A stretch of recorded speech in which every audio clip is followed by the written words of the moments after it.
Tingnan natin, pag may problema, mag-aabot ng pera sa atin yung politiko. Pag may proyekto, akala natin sa politiko yun, kahit sa gobyerno naman talaga. Hanggat ganun yung sistema, at yun nga po, pag eleksyon, ang laki-laki ng ginagastos, hindi mapuputol ang siklo ng korupsyon at kahirapan sa ating bansa. Kung natin ngayon na sistema, ay yung bang pag may pangangailangan tayo, pag may kailangan tayo, pag may problema tayo, dapat ang tingin natin hindi na sa politiko. Dapat makatayo tayo sa sarili natin pa. Kung medyo nahirapan, ang tingin natin sa gobyerno, hindi sa politiko.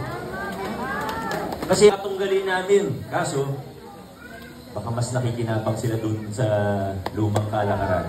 Kaya baka gusto nila, bumalik tayo dun sa lumang kalakaran. Pero hindi po tayo papayag. Papayag po ba tayo? Ano po gusto natin? Paatras o paabante? Gusto po ba natin umurong o sumulong? Tayo po sa lungsod ng Pasig, niniwala ko kaisa natin halos lahat ng Pasigueño. Hindi na po tayo liliko ng kaliwat kanan. Dire-diretso lang po tayo sa lungsod ng Pasig. At marami pa pong iba, hindi ko na isa-isahin. Alam niyo naman po siguro yung mga ibang tinutukoy po natin.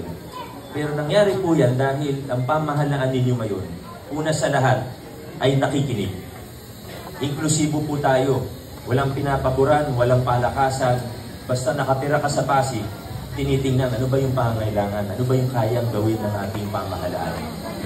At dami na pong magagandang pagbabago sa ating lungsod. Sa kasamang palad, yung iba parang ayaw dun sa mga pagbabago. Pati yung pagbabago na pinatupad natin sa procurement, yung public bidding po natin, di ba? Pag may mga proyekto ang pamahalaan, dumadaan po yan sa procurement, public bidding. Kung sinong kwalipikado, na pinakamababa yung bid, yun po yung dapat manalo. Bawal mamili ang mayor. Pero alam natin na sa maraming bahagi ng bansa, dito sa Pasig doon, luto ang bidding. Ibig sabihin, kung sino yung pinapaboran, siguro kumpare o kamag-anak na kontraktor, o kung sino yung magbibigay ng mas malaki na kickback, doon po binibigay. Ito ni Consi Eric kanina. Sa ospital po natin, PCGH, yung iba po sa inyo ay nakabisita na po sa PCGH. Sabi po ng mga kapatid na Muslim sa akin, wala silang pwesto doon o naghahanap sila ng pwesto para makapagdasal.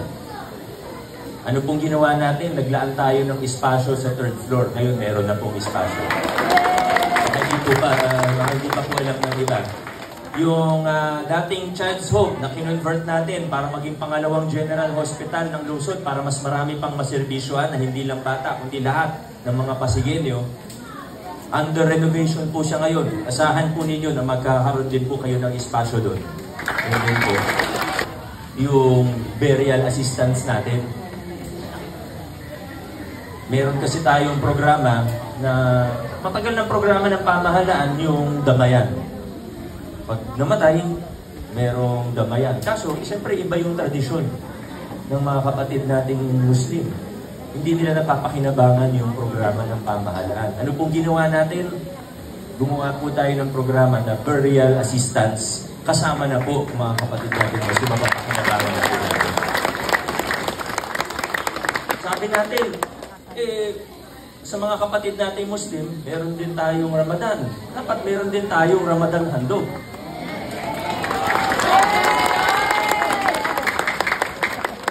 At hindi lang po dun sa kung anong handog po yan, pero pati sa mga ibang serbisyo natin, tinignan natin, ano ba yung pagkukulang ng ating pamahalaan?